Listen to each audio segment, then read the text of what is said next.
A horas de que comience oficialmente la campaña para lo que va a ser el plebiscito y así eventualmente tener un proceso constituyente, estamos junto al abogado constitucionalista Javier Couso. Él está junto a nosotros desde Holanda, en donde está impartiendo una cátedra. Don Javier, ¿cómo está? Hola, buenas tardes allá. Bueno, acá, pero allá quizá. Buenos días acá, buenas tardes allá. Así es. ¿Cómo está, Bárbara? Muy bien, gracias por este contacto. Cuéntenos cómo ha visto usted que ha ido evolucionando este debate en el proceso constituyente. Hay hartos temas, quizá un poco más técnicos, que se han tomado la agenda también. Sí, a ver, yo diría que mirado panorámicamente, por supuesto la legítima duda acerca de qué tan violento va a ser el mes de marzo ha planteado algunas declaraciones desafortunadas, como la de la senadora Van Rieselberg, en el sentido que esto podría hacer peligrar el plebiscito.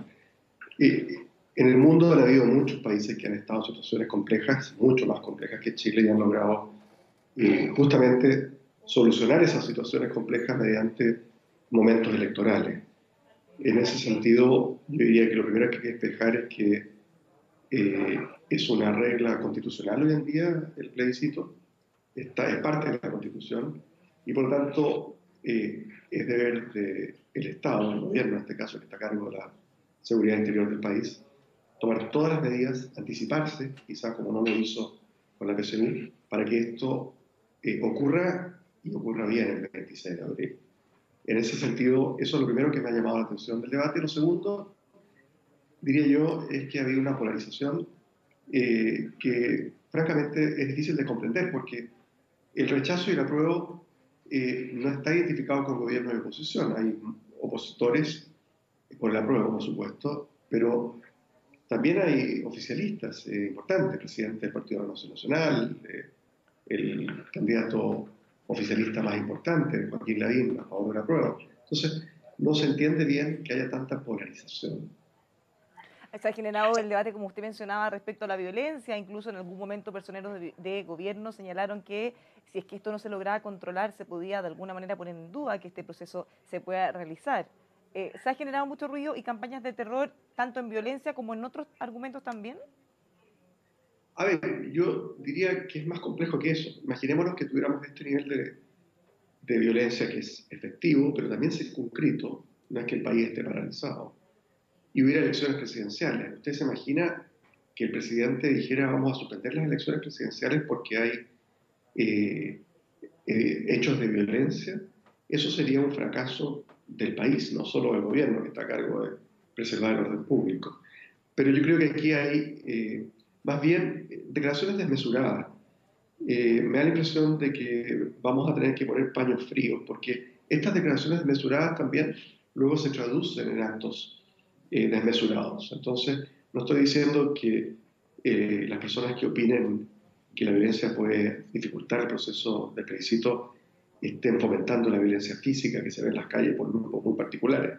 Pero es bueno recordar que la mayor parte de esos grupos violentos están contra este proceso constituyente. Lo consideran burgués, no soberano, etc. Bueno, desde ese punto de vista ha surgido un debate muy interesante que ya no solo tiene que ver con comentaristas o con personas de las organizaciones civiles, sino que también se ha llevado al ámbito de los abogados expertos en derecho constitucional.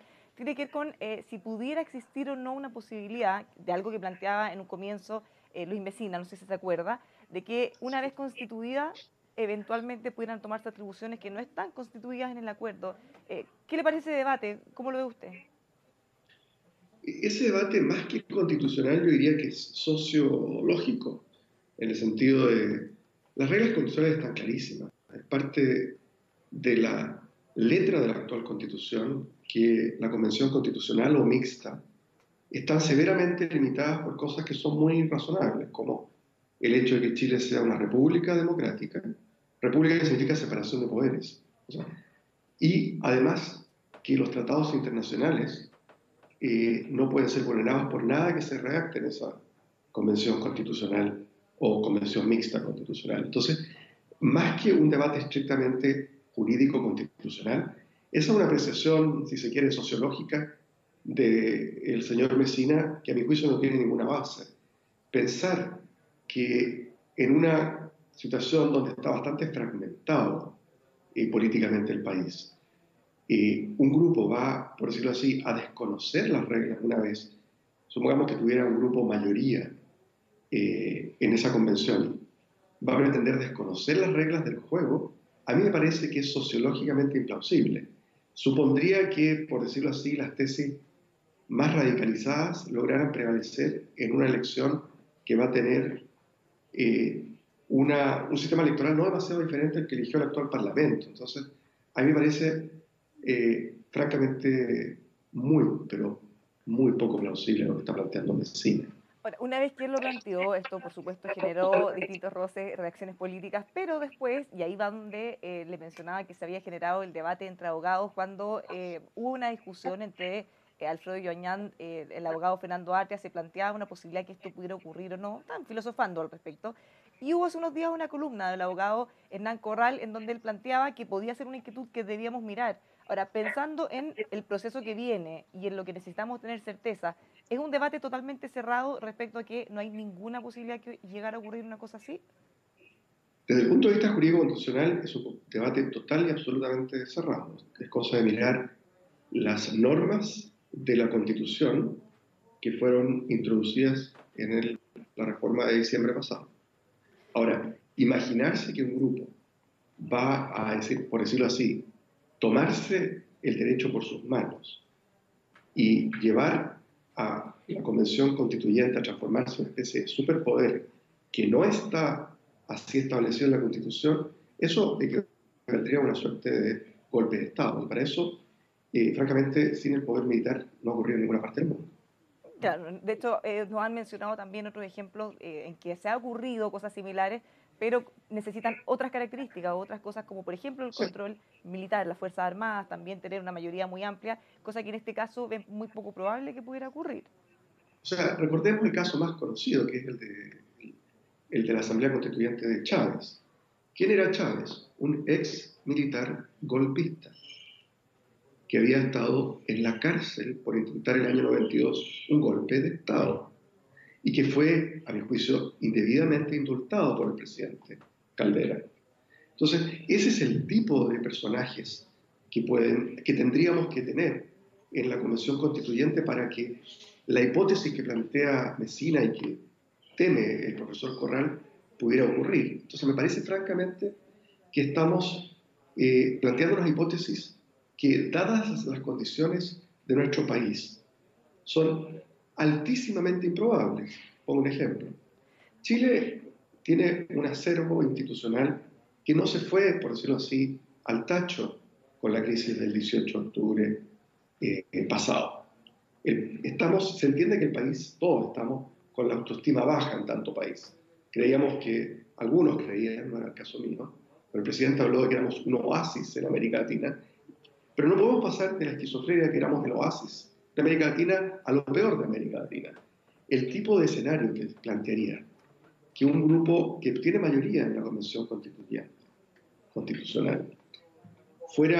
se desconociera las reglas, que lo llevaron a ser parte de ese cuerpo, en primer lugar, francamente, es algo que es típico de países donde partidos políticos liderados por exgolpistas suelen tener, pero no de países donde va a haber más o menos la clase política que conocemos y el electorado que conocemos.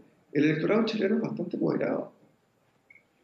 Si nosotros nos vamos un poquito antes, cuando se estaba gestando el acuerdo, también se generaron algunos roces quizás respecto a si este proceso constituyente iba a incluir una asamblea constituyente propiamente tal. Se peleó también bastante con los nombres, si iba a ser una convención, una asamblea, si era constituyente o en este caso si puede ser mixta también. Hay ahí un debate que quedó medio abierto porque todavía hay sectores de la oposición en que señalan que ellos les habría gustado tener o que les gustaría tener una verdadera asamblea constituyente, mientras que hay otros sectores que dicen que la alternativa que podríamos elegir en el 100% prácticamente lo es. Aquí yo diría que es importante identificar a los actores que están utilizando estos conceptos. La versión más articulada, más intelectual de la idea de una asamblea constituyente que no tiene límite alguno, la ha mantenido el historiador y Premio Nacional de Historia Gabriel Salazar. En esa concepción, efectivamente lo que vamos a tener no es ni nada parecido a una asamblea constituyente. Para Salazar, la asamblea constituyente surge de las bases, de las comunas, no tiene límite alguno. En realidad, el problema de Salazar es que no puede mostrar un solo ejemplo en el derecho comparado donde eso haya existido. Ese tipo de concepción de asamblea constituyente, en Chile no hay hoy día partido político alguno que la sostenga. Ni siquiera el Partido Comunista quizás ha coqueteado con la idea, pero no ha llegado a eso. Recordemos que, ¿sí? Quería hacer una pregunta en realidad, a propósito de esto, del Partido Comunista. Hace unos días el alcalde de Recoleta, Daniel Jadue, que es justamente del Partido Comunista, hizo una declaración y él lo que busca y lo que esperaría de este proceso constituyente, a su juicio, es ganar, ojalá con la mayor cantidad de votos posible, tener estos 2/3, y él afirma que le gustaría transformar, en este caso, teniendo los 2/3, tomar la Convención Constitucional y transformarla en algo lo más cercano a una asamblea constituyente. Entonces, él está pensando en ese concepto. ¿Qué es lo que estaría buscando? No estoy en la cabeza del alcalde Jadwe, no tengo... hay que recordar, Salazar, Gabriel Salazar viene de la tradición del MIL, ¿no? Del Partido Comunista, una tradición más cercana al anarco-sindicalismo. El Partido Comunista fue siempre mucho más centralizado y cree más en el Estado, digamos, nacional. Entonces, no estoy estaba simplemente haciendo el punto intelectual, por decirlo así, de que en Chile el que defiende la versión más radicalizada de la Asamblea Constituyente es Gabriel Salazar. Es legítimo que él lo haga, pero me parece que no tiene ninguna posibilidad en Chile. El Partido Comunista se opuso, por supuesto, al proceso constituyente que está en curso.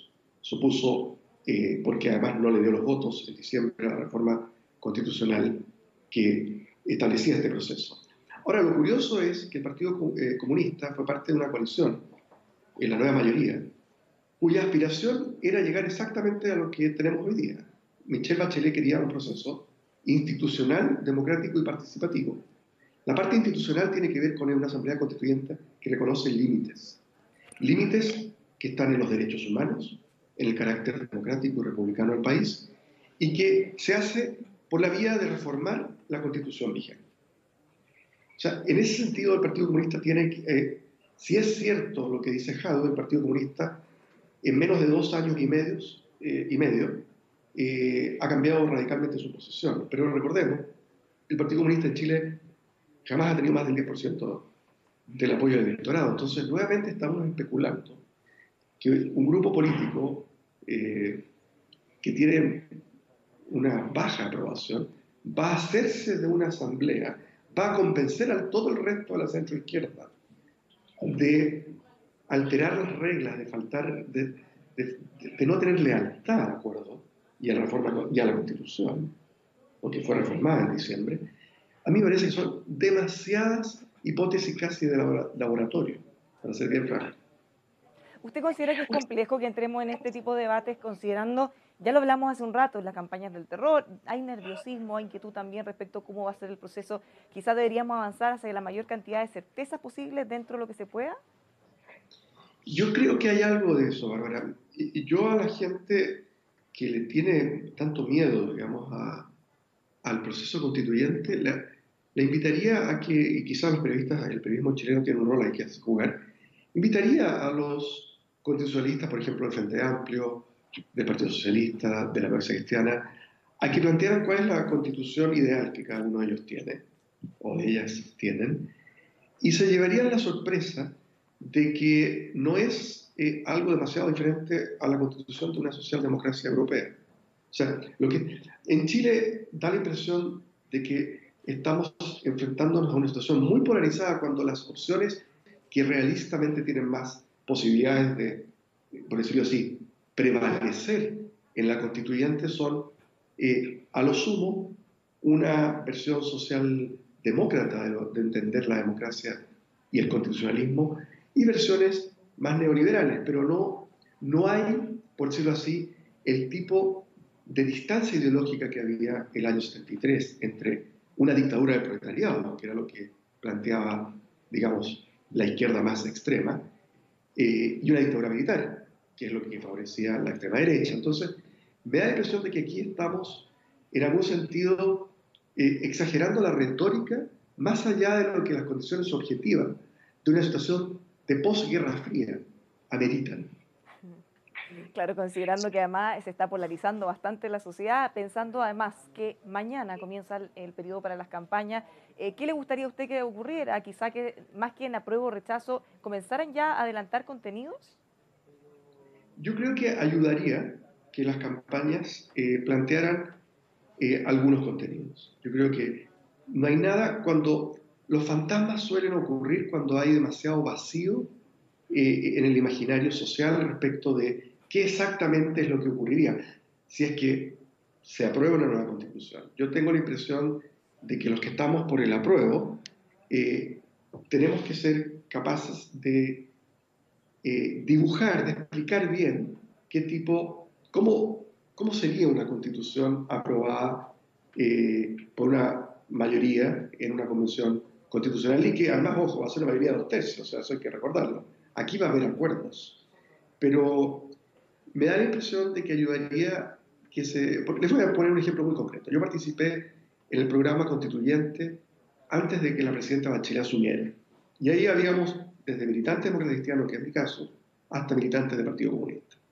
Y yo puedo testimoniar que incluso cuando se llegó a discutir el derecho de propiedad, ni siquiera el representante del Partido Comunista planteó demasiados problemas, excepto el problema del derecho al agua, que es una cuestión bien técnica y circunscrita. Nadie estaba por nacionalizar la banca, nacionalizar la industria. O sea, es bien, a mi juicio, revelador que en ese momento, hace apenas 5 años atrás, 6 años atrás, un abanico importante de constitucionalistas, desde la democracia cristiana hasta el Partido Comunista, no tenían tantas diferencias a la hora de ponerse a discutir cómo podría ser una nueva constitución. Puede ser que en ese momento, con más calma, sin una crisis también, como la hemos tenido en estos últimos meses, podría darse ese debate quizá no tan polarizado o pensando en lugares más comunes que pudieran tener más posibilidad de generar acuerdos y que eventualmente ahora cada uno se haya ido a los extremos de lo que realmente le gustaría y eso sea distinto. Bueno, por supuesto, los que promovíamos el proceso constituyente entonces decíamos, ¿por qué no nos anticipamos? De hecho, lo escribimos varios de nosotros. ¿Por qué por una vez no nos anticipamos a los problemas? Porque se nos decía, los países que no tienen crisis no tienen para qué hacer una nueva constitución.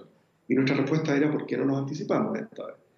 Pero, habiendo ocurrido la crisis, cuando uno mira las demandas de la crisis, no hay nada que una constitución, por decirlo así, que deje hacer, que deje establecer un modelo económico que no sea neoliberal, bastaría para, por lo menos, limpiar esa parte. Lo constitucional es una condición, a mi juicio, necesaria, pero no suficiente para abordar el estallido social. Es necesario porque la actual constitución impide tomar medidas, a mi juicio, que podrían atender algunas de las demandas del estallido social. El estallido social tiene elementos que van mucho más allá de lo constitucional, por cierto. Pero a mi juicio, uno puede entrar en el juego de avivar, por decirlo así, el fuego de la polarización o de intentar poner paño frío recordando que no estamos en plena Guerra Fría, que lo que está debatiéndose hoy día son mantener una constitución impuesta en dictadura, en la única dictadura criminal que ha tenido nuestra historia, o una constitución que es elaborada en democracia. Y ¿Cree, que, ¿sí? ¿Cree que en este momento de campaña, se puede generar una sobreexpectativa de lo que pueda resolverse eventualmente con la Constitución? Porque eventualmente podríamos tener después una frustración si es que eso no ocurre así. Yo creo que se ha hablado mucho de eso. Me da la impresión de que la ciudadanía está más informada de lo que uno asume cuando hace esa pregunta. Yo creo que la ciudadanía intuye que esta constitución ha impedido cambio al modelo económico. Eso lo intuye porque lo vio bajo Bachelet II. El segundo gobierno de Bachelet fue el único de la concertación, bueno, fue de la nueva mayoría en realidad, pero de ese sector político, que intentó realmente alterar algunas cuestiones que habían estado intocadas. Me refiero al plan laboral, me refiero a cuestiones que tienen que ver con una concepción de los derechos sociales distintas. Y se encontró con un tribunal constitucional que echaba abajo de manera sistemática leyes aprobadas por ese gobierno. Entonces, yo creo que a la gente le quedó la idea de que la actual constitución es una constitución que tiene sesgos. Yo me acuerdo y perdón que me tome un minuto en esto, cuando se discutió la titularidad sindical, que lo único que buscaba era promover que en Chile la gente se sindicalizara. En Chile el 11% de la población está sindicalizada, de la población laboral, de la fuerza laboral. En Dinamarca el 70%. Esa ley fue declarada inconstitucional por el Tribunal Constitucional en buena parte. Cuando se le preguntó al senador Alamán por qué lo que era perfectamente constitucional en Alemania, en Chile era declarado inconstitucional, dijo, bueno, los alemanes tienen otra constitución. Yo creo que eso le hizo mucho daño a la actual constitución.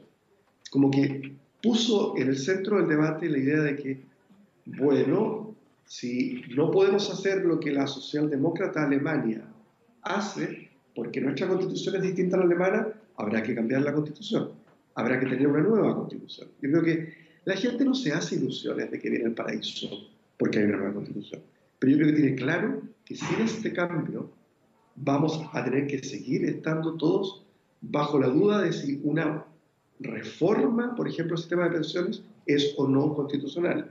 Una reforma que eventualmente al sistema ISAPRE, que caminara, por ejemplo, el Sistema Nacional Público de Salud británico, Usted fuera o no mencionó, constitucional. usted mencionó el Tribunal Constitucional y eso ha sido uno de los temas que más se ha visto en realidad, la discrepancia o las dificultades que se han tenido con la Constitución y con la forma en cómo funciona. ¿Hay algún consenso respecto a cuál debería ser el rol, cómo elegir a sus miembros y que si debe existir o no? Yo diría que en general, si bien hay personas que estarían por mantener el control de constitucionalidad de las leyes solo en la Corte Suprema, como lo hace Estados Unidos o Argentina, en general en Chile son pocas las voces que plantean abolir el Tribunal Constitucional. Dicho esto, hay bastante consenso, no solo entre constitucionalistas de oposición, sino que también algunos oficialistas, en la necesidad de erradicar el control preventivo del Tribunal Constitucional. El control preventivo es algo que, por ejemplo, no existe en los Estados Unidos. La Corte Suprema, que funge, que hace como de Tribunal Constitucional en los Estados Unidos, solo puede echar abajo leyes que sean inconstitucionales una vez que las leyes sean aplicadas. Esto de abortar proyectos de ley, que es lo que ha dado lugar a la frase de esa tercera cámara que la acuñó un norteamericano para referirse a la Corte Constitucional de Francia, en algún sentido yo creo que hay bastante consenso de que tiene que ser o eliminada o reducida al mínimo.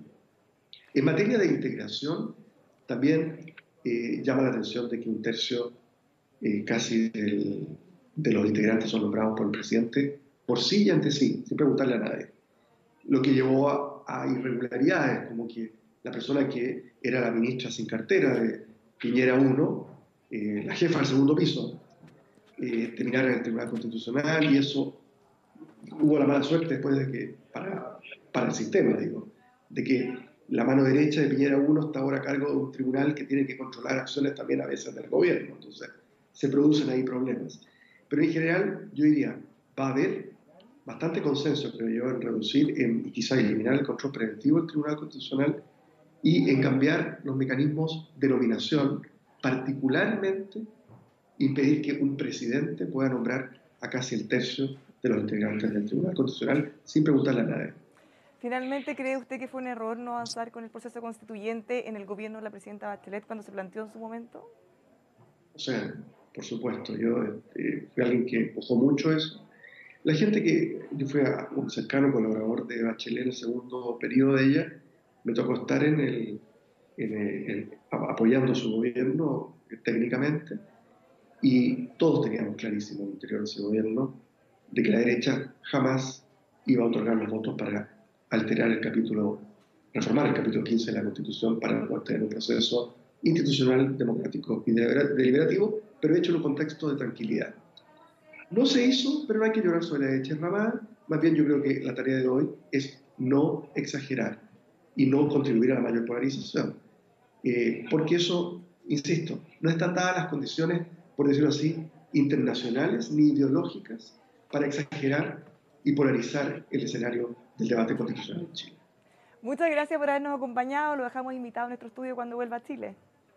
Con todo gusto, ¿sabes? Va a ser mejor verla cara a cara y poder conversar Muchas más en gracias detalle. por habernos acompañado. Ustedes nos están acompañando. Los dejamos invitados a que sigan junto a nosotros revisando nuestros contenidos en emol.com.